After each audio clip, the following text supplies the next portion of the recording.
This is the Archie Miller Show, an inside look at Dayton Flyers basketball through the eyes of the coach.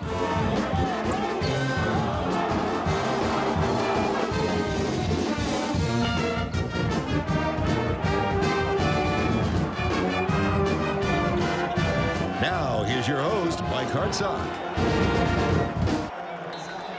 And good morning, everybody, and welcome to the Archie Miller Show. And after a week of finals where the guys were hitting the books as much as playing basketball, it was good to get back out on the court, especially after losing your last time. Yeah, we had a long week, obviously from defeat last Saturday.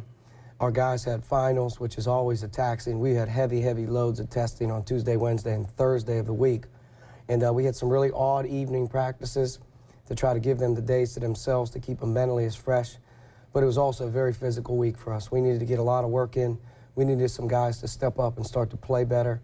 And I thought leading into the Central Michigan game, we accomplished that. You knew coming into this game last night that some changes had to be made, some adjustments had to be made, especially in the post because you hadn't been getting a lot of production in there. You made a starting lineup change, put Jalen Robinson in for Matt Cavanaugh. That seemed to work pretty well. Jalen played real well. Yeah, I think we have by committee right now a lot of front court players that are getting in. They're getting short windows to prove themselves in the game. And if it doesn't go particularly well, we come with the next guy and wait for one of those guys to catch. Well, coming out of the Illinois State game, we had 2 total defensive rebounds in 40 minutes from 4 players. And taking Alex out of the equation because he didn't get in. We based last week's practices a lot, rebounding the ball, playing well on defense, getting back, giving us a presence inside. Thought Jalen had the best week of practice maybe since he's been here as a college basketball player. We gave him the nod. And you know what? He did a decent job responding. And then you get a good game from Alex Gavrilovic, who hasn't been healthy until this week. Yeah, Alex, unfortunately for him, missed the first 2 weeks of practice with an ankle. He missed our entire 10-day road trip with a back. He's come back and practiced sparsely, and then this past week he had a full week. He had another great week. He deserved the right to get on the floor a little bit and play, and he put a couple baskets in for us early. I think as the season progresses, you'll see Matt, Alex, Devin, and Jalen all play a big role in what we're doing. Okay, so the Flyers in Central Michigan got going on Saturday night. Let's go out to the arena and pick up first half action. And Kari Price got you going with a couple of early threes. Yeah, he had a good week this week as well. He's very confident shooting the ball. We knew that Central Michigan was going to give us outside shots. He stepped up early and made a couple big ones. That zone of theirs that they were in was kind of right there on the three-point line. Yeah, it really was. For the most part, they played a 3-2, and then they went into a 1-3-1, and neither of them got very extended. Nice drive that time by Devin Oliver, who steals it away at one end and ends up scoring on the other.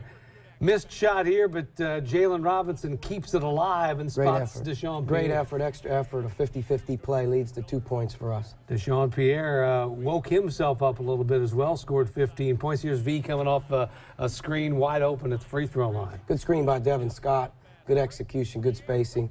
Good finish by Deshaun. It was really nice to see him play well again. Deshaun scoring it inside. The Flyers building out the lead early and then just operating against that defense. And that was a nice post pass down low. Good job getting the ball into the middle. In the middle, making a good decision, and Devin being able to finish. You see it from this angle how that defense is just basically right along the line. The Flyers were getting some good looks. Yeah, they baited us a lot to shoot, and we got a lot of spread looks. For the most part, good effort right here by both guys on the glass. Jalen has really done a nice job in the last couple weeks, established himself as being able to rebound, which is big for us. Jalen keeps it alive, and the Flyers building out to a three. It's just a 3-point lead here, but a nice drive by Deshaun Pierre. Then coming on the run, this time Price, great feed inside to Alex. Great pass. Best thing Alex does for us right now is he can really run, and him being able to beat the defense down the floor is something he does well. Gets down the court. Here he is inside again and gets another one. Great pass by Kyle. Kyle being able to split the defense and get to the paint. And Price gives it off to Devin Oliver. This is closing seconds. Devin makes the shot, and the Flyers go into the locker room with a 14-point lead and feeling pretty good. Defensively, you were holding them to what you needed. Yeah, for the first 20 minutes, just looking at the defensive side of things, their 4s, their 5s, their bigs could really shoot. We were concerned that our bigs would be away from the basket a lot. And I think in the first half, they may have been 1 for 8 from 3, which was a great sign. And they also had 8 turnovers, which means that we were active and we were going to be able to get out on the break. So to have a 14-point lead at half was great. our starting points in the second half. We have to get off to better starts. We concentrated on that. Didn't think we were as good in the second half early. Thought we finished the second half, though, very strong. All right, let's take you back out to the UD Arena for second half action as the Flyers picking it up defensively. Jordan Seibert off the steal, and Seibert able to lay it up and in. Good finish. Defense to offense. Good play by Jordan. V. Sanford penetrates. That leaves a wide open jump shot for Deshaun Pierre, and he knocked it down. Good shot by Deshaun. Great pass by V. Those are the ones that we make. In transition now, pushing it out, and V. Sanford going to the basket, and nobody getting in the way. Transition was key in this game because you were able to get the ball up and down the court on them. It was, and they were pressing a little bit, or at least tried to. In the last game, we really did not play well at all against this type of extended defenses. I thought we got the ball down floor a lot. Jalen Robinson scoring that time. Extra pass from Price in the corner, and Deshaun Pierre knocks down another one. Good job by Kyrie with the extra pass. Against their defense, we really knew we could go 4 out and move the ball. Another great pass by Kyrie. Good shot by Devin. Devin Oliver knocks down the 3 here. Here comes V coming off the dribble. Tough shot here, but it bounces right down through the rim. That's V's shot right there, the little floater, about 6 feet from the basket. It's not easy to make. Here's V again, penetrating, and that floater's a patented shot for him. Very few guys can make it. He's one of the best I've ever been around. Off the drive, Devin Oliver is able to lay it up and in as the Flyers build out to close to a 20-point lead.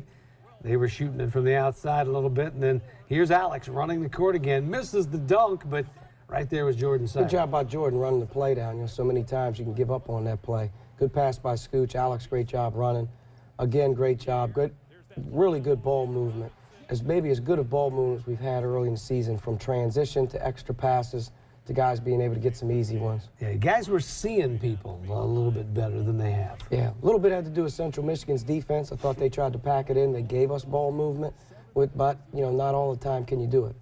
Down low, inside, pass knocked away, but Robinson's able to pick it up, and then Oliver fights it back up and through. Yeah, good 50-50 play again, loose balls. Under 2 minutes to play. This one, the only thing in doubt was the final score, and Scoochie knocks down a jump shot there, and the Flyers end up winning it on the scoreboard by the final of 84-58 as Deshaun Pierre and Devin Oliver combined for 30 points. 5 guys, though, in double figures. You got a lot of balance scoring throughout the lineup. Yeah, we got a lot more balance than we had. That's something that we pride ourselves on, is getting a lot of guys involved. I thought our bench guys came in the game and gave us sparks at times, but we have a lot of different guys that are going to make plays, and like I tell our guys, it may not be your night tonight. It may be somebody else's night, but at the end of the day, we have enough in this room to get the job done at any point in time. You look at the schedule, you have these weeks off from time to time where you've got a 7-day stretch when you don't play. You've got another one coming up here in a couple of weeks. I think, are those good or bad this time of year? It all depends on how you want to approach them. As a coach, very rarely during the season are you going to get a week. It's just game after game after game. And after a loss in particular, the one thing that you always want to do is get back to work and get a win as soon as possible. This week was a gut check week. Not only did we have to be mindful of the academic obligations, but we have really had to get an edge back. We had to practice the right way. We had to prepare the right way. We did that going into Central Michigan. Now, as we come into the back stretch of December leading into Christmas, this is maybe one of the biggest weeks since I've been the coach here in terms of the upcoming schedule and what we have to accomplish. So to get that win on Saturday, to prepare the right way, to not change course moving into our next game, which is Iona, and I think we'll be hopefully at our best again. That upcoming schedule is Iona on Thursday, and then Southern California comes in on Sunday. When we come back, though, we'll talk to Matt Cavanaugh about his senior season with the Flyers. That and more when the Archie Miller Show is back. 'Tis the season to stock up on the red and blue, and there's only one place to do that, at the Corporate Casuals Fan Shop. They've reopened down on Brown Street next to BW3's, carrying the best selection and the best brands of Flyer attire for men, women, and children. Don't forget that favorite Flyer fan on your list. Get your holiday shopping done 7 days a week. They're open from 10 to 7 Monday through Friday, 10 to 4 on Saturdays, and noon to 4 on Sundays. You can also shop at the arena during every Flyers home game.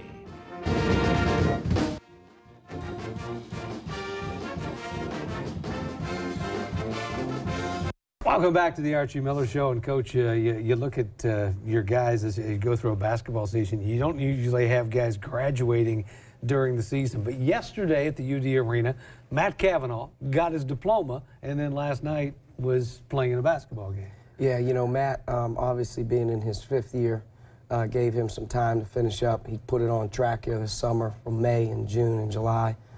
And this was set in stone that first semester graduation was going to be what we look forward to. And I tell you, what an exciting day for him and his family. What an exciting day for our program. You know, that's, I believe, 39 seniors in a row since maybe 75. And I also believe it's about 108 out of 109 senior players that have finished their eligibility that have graduated. That speaks volumes about what the program is about and the university's mission is about. And Matt, couldn't be happier for him. I wish I would have graduated in December and then had the rest of my senior season to kind of just focus in on basketball. But he'll be pursuing his master's a little bit here, and but couldn't be happier for him. You look at a guy like that who's been through a lot in the last 18 months or so. He's been through a lot of tough times and has been able to come through them, and is finally back for his senior season. It's not been an easy road. No, and I think every person that has ever went through some ups and downs, you really get to find out what you're all about and who around you is, you know, what you're all about. You know, who the people that you're involved with. And, you know, Matt is a terrific kid. He's a tough kid. He's got a great family. Our staff really cares a lot about him. The university cares a lot about him. And I thought for him to get that degree, to be able to be on that floor right now, he'll look back on this 10, 15, 20 years from now, and he'll be a better person. I had a chance to sit down and talk with Matt Cavanaugh recently about his final season with the Dayton Flyers. Physically, I feel like I'm 100% back, but just getting the basketball aspect to come on a consistent basis, like to click with all the other guys, it's still a working process, and you just got to keep grinding every day. New guys, I mean, they have different tendencies than guys I played with in the past, and you still got to get that continuity with those guys, and it's, like I said, it's an everyday process, and we're still working to find that chemistry. After serving a 1-year suspension for violating university policy, Matt says he knew what to expect on the court, but it was the reaction to his return from the fans that was a bit of a concern. Yeah, it was definitely nerves, butterflies in the stomach for being off a year and coming back to that home environment. It's a little nerve-wracking, and it was, once that game was over, it was definitely a sigh of relief to get it out of not get it out of the way, but know that you have that sense of comfort playing in the home crowd again. While the friendly welcome has helped Cav ease back in, it didn't do much in the first few games to help the ball go in the basket. It's no secret I've been in a little bit of slump at the beginning of the year, but past couple games, more of those shots have been falling down, so hopefully I can keep that going and hopefully continue to improve every day, and those shots will continue to fall. Now 5 years out of Centerville High School, Matt has developed the demeanor of a leader every time he laces up the sneakers. I might be a little bit more reserved off the court, but when you get on the court, it's a loud environment. You gotta be as intense as possible to get the job done, and you gotta be vocal to be on the same page with your teammates. So yeah, it's definitely a different personality on the court as well. While Cavanaugh continues to adjust, his final season with the Flyers is on a non-stop train. He knows that March will get here sooner than later.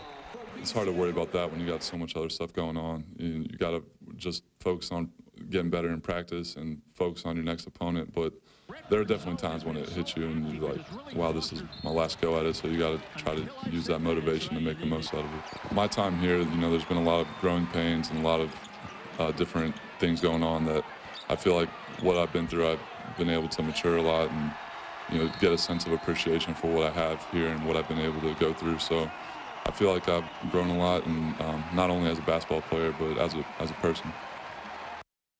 In there that the struggles have come on the court for him, and he has struggled. He didn't see a lot of time last night. Yeah, he struggled, but I don't think it's as much as a skill perspective or him being a good player. He's a good player, but the mind is something that's really hard to overcome at times. And he's slower thinking. He's not just playing right now. And the thing that we're going to stress moving forward with Matt is, all of our big guys in particular, is you have to impact the game rebounding the ball.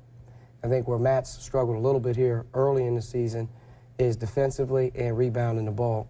But I think a lot of people put the focus on, boy, he's not scoring as many points, or boy, he's missing a lot of easy ones, when at the end of the day, that's really not what's helping us win or lose the game. Obviously, we'd like to have a few layups go in, but we'd also like our guys to really anchor the paint, defend, and rebound. And all these guys are going to go like this year. You're going to have guys play great for a couple weeks and have guys go away. That's basketball. And Matt will stay with it. You know, Matt's going to stay with it. We're 10 games in. We got a lot of ball left, an A-10 season to play. He's integral to our success. All right, we are a third of the way home in this basketball season for the Dayton Flyers. When we come back, we'll talk with a guy whose job it is to keep these players healthy. That and more when the Archie Miller Show continues, so don't go away.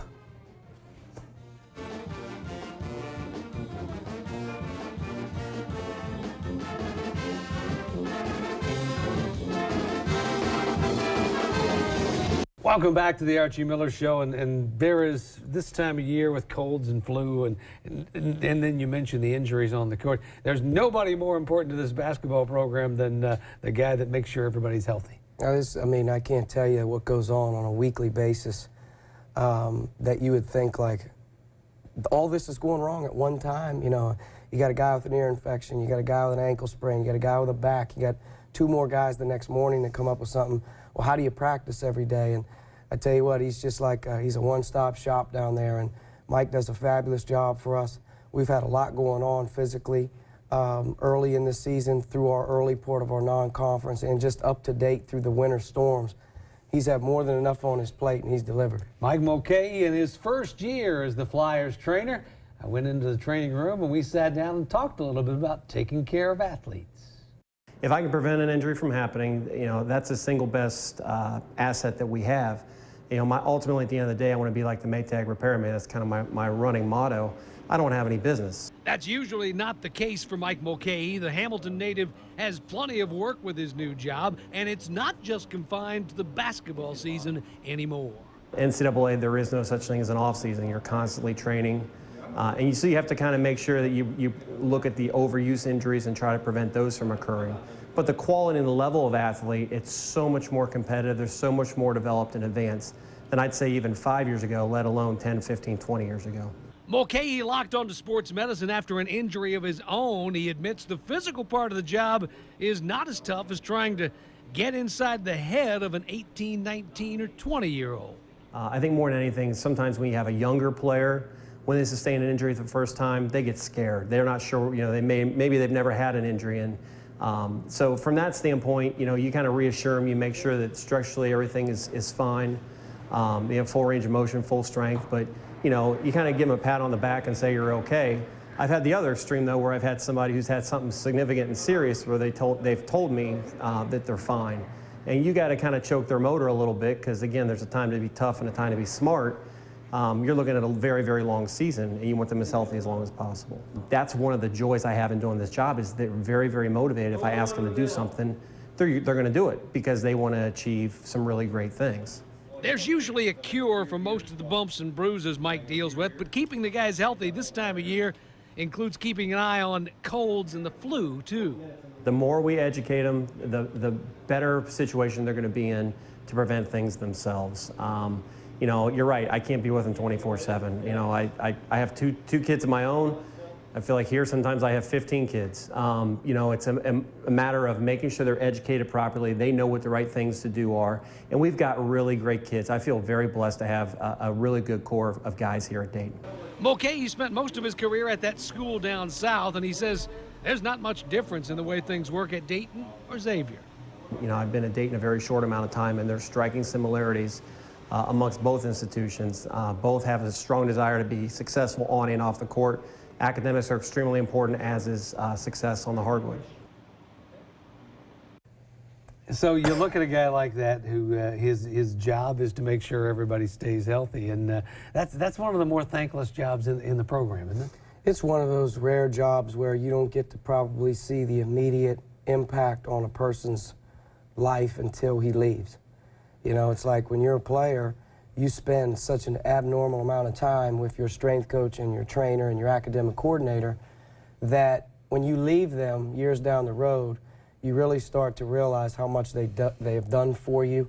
And you usually have about as good of a relationship with those guys as you do your head coach or your assistant coach, because when you're not with your head coach or you're spending crazy amounts of time with those guys alone, whether they're getting treatment or training or studying, that in many cases your program's built around these people. Okay, we're going to take one more break, and we're going to come back and talk about the next opponent. The Iona Gales blow into town. That and more when the Archie Miller Show continues, so don't go away.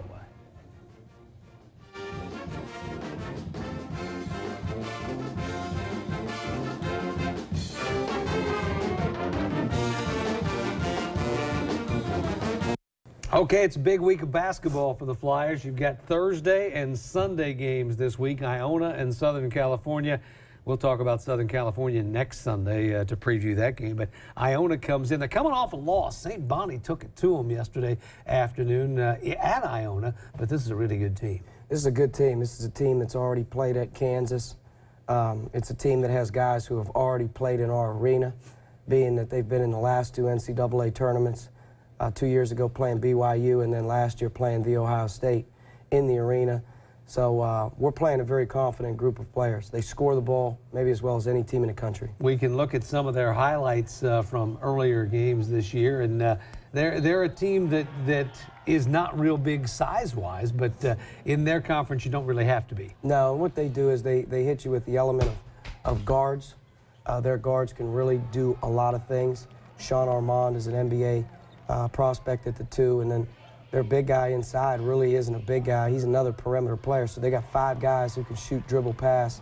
And with the way that they get the tempo going, changing defenses, presses, zones, pressing on misses, they get the game going up and down, which I haven't seen the game yet, but St. Bonaventure and them played a shootout yesterday. I think St. Bonnie may have hit the 100 mark. Yeah. So we're going to get a fast tempo on Thursday. We're going to get a team that can really score. And to me, like I told our players, there's no difference in my mind. We're playing an NCAA tournament game tomorrow night, Thursday night. 102 points they gave up to St. Bonaventure. It's a Thursday night game. It's at the UD Arena, a 7 o'clock start, and then you get Southern Cal. It's interesting there that you've got a team that not only was at the UD Arena last year, but 2 straight years in the NCAA tournament. Yeah, probably more lucky for them. I believe, I'm not sure, they may have been a first 4 participant 2 years ago as an at-large bid. I'm not sure, can't remember. Then last year they played at the Ohio State here in the arena as the champion of their conference, and they're picked to win their conference again this year. This is why we play these really rare games where sometimes the name doesn't look right, and at the end of the season it's one of those ones that maybe counts as much as any you get. So it's Dayton and Iona. It is Thursday night at the UD Arena. It's the only game before next Sunday. We'll be back to talk to you again.